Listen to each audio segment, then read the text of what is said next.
Time travel সম্পর্কে মানুষের জানার উদ্দীপনা কোনো ক্ষেত্রেই কম নয়। সবাই জানতে চায় তার ভবিষ্যতে কি ঘটতে চলেছে বা কি ঘটবে। এখন ফিউচার টাইম ট্রাভেল কি সত্যিই পসিবল? চলুন জেনে নেই ফিউচার টাইম ট্রাভেল সম্পর্কে বিজ্ঞান কি বলে।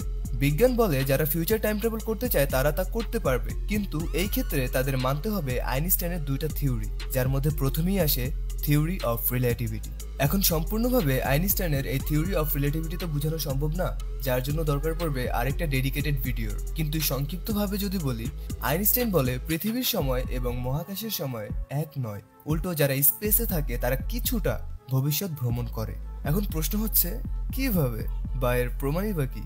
এর প্রমাণের জন্য 1971 সালে দুইটা অ্যাটমিক ঘড়ি ব্যবহার করা হয় এর পুঙ্খানুপুঙ্খ সময়ের হিসাব রাখার জন্য, যার মধ্যে একটি ঘড়ি মাটিতে এবং আরেকটি ঘড়ি প্লেনে করে পৃথিবীকে রাউন্ড আকারে ঘুরে আসার জন্য পাঠানো হয়। এবং তখন দেখা যায় যে ঘড়িটি মাটিতে ছিল তার থেকে আকাশে উড়ন্ত প্লেনের ঘড়ির সময় কিছু ন্যানো সেকেন্ড কম। আর এই এক্সপেরিমেন্টের নাম দেওয়া হয় হ্যাফেলে-কিয়েটিং এক্সপেরিমেন্ট। এবং এর থেকে আইনস্টাইনের থিওরি অফ রিলেটিভিটি এটা প্রমাণ করে যে যদি এমন একটি রকেট বানানো যায় যা কিনা আলোর গতি সম্পূর্ণ, তবে তার দ্বারা ফিউচারে টাইম ট্রাভেল করা সম্ভব।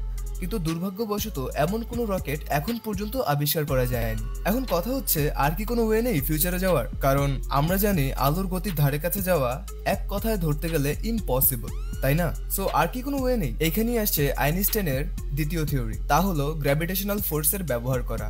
অর্থাৎ এমন কোথাও অবস্থান করা যেখানে গ্র্যাভিটেশনাল ফোর্স অনেক বেশি, যেমন জুপিটারের কাছে অবস্থান করা, বা সূর্যের কাছে অবস্থান করা, বা ব্ল্যাক হোলের কাছে অবস্থান করা, কারণ এদের গ্র্যাভিটেশনাল ফোর্স পৃথিবীর তুলনায় অনেকটা বেশি। আর এমনই একটি মুভি রিলিজ করা হয় ইনস্টেলার নামে, যেখানে দেখানো হয় যে ব্ল্যাক হোলের কাছের একটি প্ল্যানেটে একজন নভোচারীকে পাঠানো হয় এবং তখন ওই প্ল্যানেটের 1 ঘন্টা সমান সমান পৃথিবীতে অবস্থিত তাকে মনিটর করা ব্যক্তিদের জন্য 7 বছরের সমান। কিন্তু কথা হচ্ছে, ব্ল্যাক হোলের এতটা কাছে থেকেও কেউ বেঁচে থাকবে কিনা এই ব্যাপারে কিন্তু এখনো কোনো সাইন্টিফিক প্রমাণ পাওয়া যায়নি।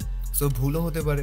এখন এর থেকে বেটার একটা এক্সাম্পল দিই। আপনারা জানেন কিনা জানি না, মহাকাশের যে জিপিএস ট্র্যাকার আছে তার সময় কিন্তু পৃথিবীর সময় থেকে অনেকটা স্লো। তাই বিজ্ঞানীরা সবসময় জিপিএস ট্র্যাকারের টাইম ঠিক করতে থাকে, কারণ তা না হলে জিপিএস কমিউনিকেশনে অনেক প্রবলেম হবে। আর এতে করেই আইনস্টাইনের থিওরি অফ রিলেটিভিটি এটা প্রুফ করে যে যদি আপনি ভবিষ্যতে যেতে চান তবে এমন কোনো বাহন তৈরি করুন যা আলোর গতি সম্পূর্ণ, অথবা তার দ্বিতীয় থিওরি মতে স্পেসের এমন কোনো অবজেক্টে থাকুন যার গ্র্যাভিটেশনাল ফোর্স অনেক বেশি। আর এতে করে বোঝা যায় যে হ্যাঁ, ফিউচারে যাওয়া সত্যি পসিবল। এখন ফিউচারে যাওয়া নিয়ে আপনাদের ধারণা কি তা জানাবেন কিন্তু।